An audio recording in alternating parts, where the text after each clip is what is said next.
Hi! Welcome to Filmy News. ఈరోజు మనం the great iconic star Aishwarya Rai గురించి మాట్లాడుకుందాం. ది గ్రేట్ అని ఐకానిక్ స్టార్ అని ఎందుకన్నాను అంటే అవును, నిజమే. ఐశ్వర్య రాయ్ జీరో నుండి హీరోగా ఎదిగారు. From nothing she became a super star. And అలాంటి వాళ్ళ గురించి రీసెంట్గా కొన్ని రూమర్స్ వస్తున్నాయి. Aishwarya Rai just lost her charm అని, షీ లాస్ట్ హర్ కాన్ఫిడెన్స్ అని, she is not the same Aishwarya Rai anymore, she lost faith, she lost confidence, she is now emotionally vulnerable అని rumours వస్తున్నాయి. ఈ రూమర్స్ వింటే నాకు కొంచెం బాధగా అనిపించింది. ఎందుకంటే ప్రతి ఒక్కరి లైఫ్లో కూడా కష్టాలన్నీ వస్తాయి. ఏదో ఒక పాయింట్లో మనం మన సెల్ఫ్ కాన్ఫిడెన్స్ కోల్పోయి సెల్ఫ్ డౌట్తో ఉంటాము. కానీ అక్కడి నుండి బయటకొచ్చి మనం ఏంటో అందరికీ నిరూపించే టైం కూడా వస్తుంది. అండ్ మేబీ ఐశ్వర్య రాయ్ కూడా అదే ఒక ఫేస్లో ఉన్నారేమో.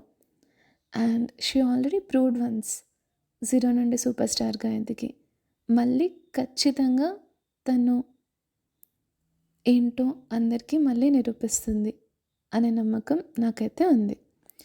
అండ్ నాతో పాటు పాత ఐశ్వర్య రాయ్ని ఎవరైతే గుర్తుపెట్టుకుంటారో వాళ్ళందరికీ కూడా ఉంటుంది. లేట్ 90s అండ్ ఎర్లీ 20sలో ఐశ్వర్య రాయ్ ఒక సూపర్ స్టార్. తన లుక్స్ కానీ, తన యాక్టింగ్ కానీ, తన attitude, personality, everything is like a super star. తను నేషనల్ వైడే కాదు, ఇంటర్నేషనల్గా కూడా గుర్తింపును పొందింది. ప్రియాంక చోప్రా ఇప్పుడిప్పుడు హాలీవుడ్లో ఎంటర్ అయింది. కానీ ఐశ్వర్య రాయ్ ఎప్పట్లో ఆ టైంలోనే హాలీవుడ్లో 2-3 సినిమాలు చేశారు. And she received very good appreciation for that. ఐశ్వర్యకి ఉన్న టాలెంట్కి, తన యాటిట్యూడ్కి, తన హార్డ్ వర్క్కి తను చాలా సాధించింది. అమితాబ్ బచ్చన్ ఎంత సూపర్ స్టారో ఐశ్వర్య రాయ్ కూడా ఒక టైంలో అంతే సూపర్ స్టార్. అటువంటి ఐశ్వర్య రాయ్ గురించి ఇప్పుడు ఈ రూమర్స్ ఎందుకు వస్తున్నాయో తెలుసుకోవాలంటే మీరు జయా బచ్చన్, అమితాబ్ బచ్చన్, ఐశ్వర్య రాయ్, అభిషేక్ బచ్చన్, సల్మాన్ ఖాన్, శ్వేత వీళ్ళందరి గురించి తెలుసుకోవాలి. సో టైంలో కొంచెం వెనక్కి వెళ్తే అమితాబ్ బచ్చన్ కూడా ఐశ్వర్య రాయ్ లాగానే from zero to super star, from nothing to something. అయితే అమితాబ్ బచ్చన్, జయా బచ్చన్ లవ్ మ్యారేజ్, వాళ్ళది ప్రేమ వివాహమే. కొన్ని రోజులు బాగానే ఉన్నారు. ఆ తర్వాత అమితాబ్ బచ్చన్ యాక్ట్రెస్ రేఖ గారి ప్రేమలో పడ్డారు. ఈ విషయం జయా బచ్చన్కి కూడా తెలుసు. తను ఎమోషనల్గా ఆ టైంలో చాలా అన్స్టేబుల్ అయిందనే చెప్పాలి. కాకపోతే అన్ని కట్టుబాట్లకి భయపడి పిల్లల మీద ప్రేమతోని అన్నిటితోని అమితాబ్ బచ్చన్, రేఖ విడిపోయారు. కానీ ఇప్పటికి కూడా వాళ్ళని చూస్తే వాళ్ళ మధ్యలో ఏదో జరుగుతుంది, లేదా అంతకుముందు ఏదో హిస్టరీ ఉంది అని క్లియర్ కట్గా తెలిసిపోతూ ఉంటుంది. అసలు ఈ బాలీవుడ్ చీటింగ్ని ఎందుకు గ్లోరిఫై చేస్తుందో నాకు తెలియదు. కానీ మీరు ఉండాలనుకుంటే ఒకరితో ఉండండి. If you are not happy with them just వాళ్ళకి చెప్పి మూవ్ ఆన్ అవ్వాలి. అంతేకాని వాళ్ళతో ఉంటే వాళ్ళకి జీవితాంతం అదొక టార్చరే. జయా బచ్చన్ అమితాబ్ బచ్చన్కి చాలా హెల్ప్ చేశారు. అమితాబ్ బచ్చన్ ఒక సూపర్ స్టార్. కానీ ఒక టైంలో తన మూవీస్ అన్నీ వరుసగా ఫ్లాప్ అయ్యాయి. అప్పుడు ఏ హీరోయిన్ కూడా అమితాబ్ బచ్చన్ పక్కన నటించడానికి ఒప్పుకోలేదు. అండ్ ఆ టైంలో జయా బచ్చన్ ఒప్పుకొని ఒక సినిమా తీశారు. అమితాబ్ అండ్ జయా బచ్చన్ నటించిన ఆ సినిమా సూపర్ హిట్ అయింది. మళ్ళీ అమితాబ్ని స్టార్ట్ చేసింది. ఇందులో జయా బచ్చన్ పాత్ర చాలా ఉందని చెప్పాలి. ఎందుకంటే మీరు చూస్తూ ఉంటారు రీసెంట్గా వరుసగా కొన్ని ఫిలిమ్స్ హిట్ అయ్యాయి. సూపర్, గుడ్ హీరో, స్కిల్స్ ఉండి, అన్నీ ఉన్నా కూడా వాళ్ళకి ఏ బ్యాక్‌గ్రౌండ్ లేకపోతే కొన్ని ఫ్లాప్స్ వస్తే వాళ్ళని ఎవరు పట్టించుకోరు. అసలు కంటికి కూడా కనిపించకుండా ఎళ్ళిపోతూ ఉంటారు. అమితాబ్ బచ్చన్ అప్పుడు ఆ టైంలో అలాంటి ఇష్యూనే ఫేస్ చేశారు. జయా బచ్చన్ గనక తనకి హెల్ప్ చేయకపోయి ఉంటే ఈరోజు అమితాబ్ బచ్చన్ ఇంత స్టార్డమ్ అనుభవించగలుగుతారా లేదా అనేది చెప్పడం కష్టం. And there was a time when Amitabh lost everything even after the marriage. తను కొన్ని విషయాల్లో నష్టపోయి అసలు ఫైనాన్షియల్‌గా కానీ, పాపులారిటీ విషయంలో కానీ చాలా ఒడిదుడుకులకు లోనయ్యారు. అప్పుడు కూడా జయా బచ్చన్ అమితాబ్ గారితోనే ఉంది. తనకి సపోర్ట్‌గా నిల్చుంది. అయినా కూడా తను రేఖ గారి ప్రేమలో పడ్డం అనేది జయా బచ్చన్‌కి చేసిన ద్రోహం అనే చెప్పాలి. ఈ విషయాలన్నీ అందరికీ తెలుసు. కానీ ఎవరు మాట్లాడరు. జయా బచ్చన్ అంతకుముందు ఇంటర్వ్యూలు చూస్తే తను మరీ అందరిపైన అంతగా కోప్పడేది కాదు. She is not so soft spoken. But అలానే ఎవరితో రూడ్‌గా బిహేవ్ చేసేది కాదు. ఇప్పుడు తను బయట కనిపిస్తే అందరిని తిట్టడం, అరవడం, సంబంధం లేకుండా మీడియా పర్సన్స్‌పై విరుచుకుపడడం, కోప్పడడం ఇలాంటివన్నీ చేస్తూనే ఉంటారు. మేబీ ఇది అమితాబ్ తనకిచ్చిన గిఫ్ట్ అనుకోవచ్చు. ఈ ఎమోషనల్ డ్యామేజ్. బట్ పిల్లల కోసమో, దేనికోసమో, అమితాబ్ కోసమో తన కెరియర్‌ని వదులుకొని తనైతే ఇప్పుడు ఇబ్బంది పడుతుందని తెలుసుకోవచ్చు. బట్ ఆ కోపం, ఆ బాధ తన వరకు పెట్టుకొని బయట వాళ్ళ వరకు పెట్టుకున్న నష్టమేమీ లేదు. కానీ తన కోడలిపై చూపించడం అయితే కరెక్ట్ కాదు. ఐశ్వర్య రాయ్ విషయంలో అదే జరిగింది. తాను ఈ టాంట్రమ్స్ అంతా పెళ్ళైనప్పటి నుంచి రెగ్యులర్‌గా ఐశ్వర్య రాయ్ మీద చూపించేది అని చాలామంది చెప్తూ ఉంటారు. అండ్ ఐశ్వర్య రాయ్ అభిషేక్ బచ్చన్ని పెళ్లి చేసుకునేటప్పుడు చాలా డిస్టర్బెన్స్‌లో ఉంది. ఎందుకు అంటే ఐశ్వర్య అండ్ సల్మాన్ ప్రేమించుకున్నారు. కానీ సల్మాన్ ఖాన్‌కి కోపం ఎక్కువ. ఆ కోపాన్ని తను తట్టుకోలేకపోయింది. విడిపోదామని నిర్ణయించుకున్నారు.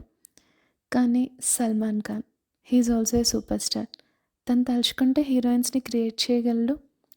లేదా వాళ్ళ కెరియర్‌ని డిస్ట్రాయ్ చేయగలడు.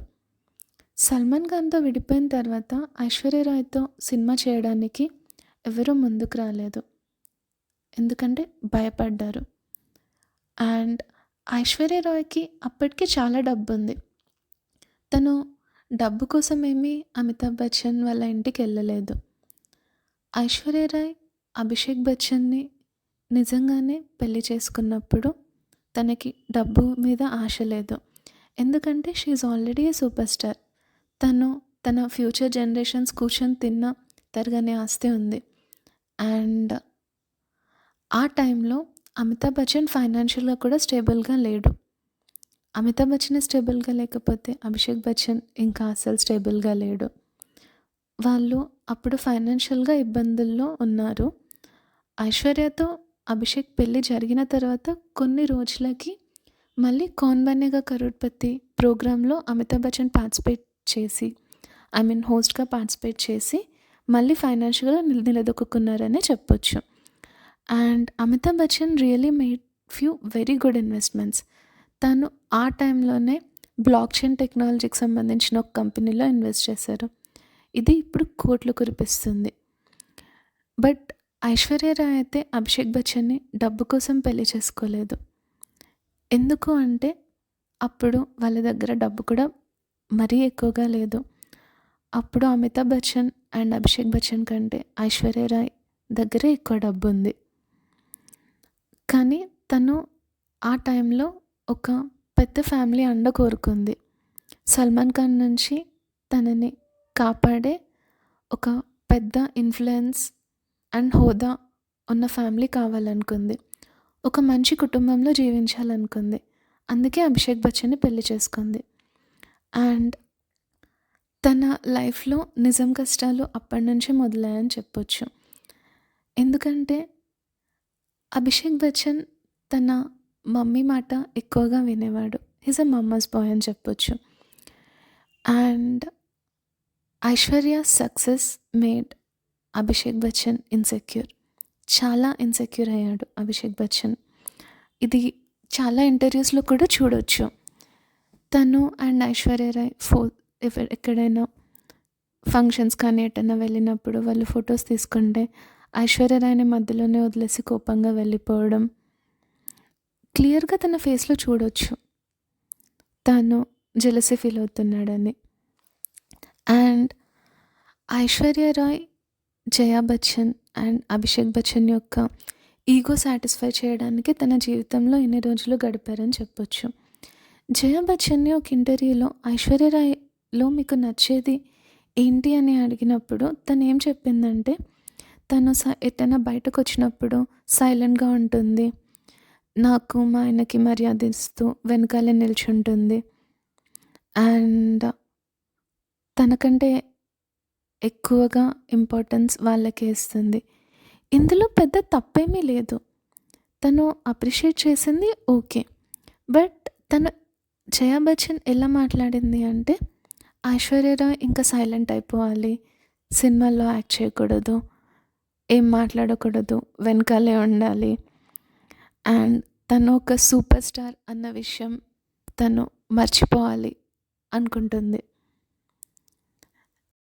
సో ఇలా కాన్స్టెంట్గా జయా బచ్చన్ యొక్క ఈగోని, అభిషేక్ బచ్చన్ యొక్క ఈగోని సాటిస్ఫై చేయడానికి ఐశ్వర్య రాయ్ ట్రై చేస్తూనే ఉంది, తను మెట్లు దిగుతూనే ఉంది.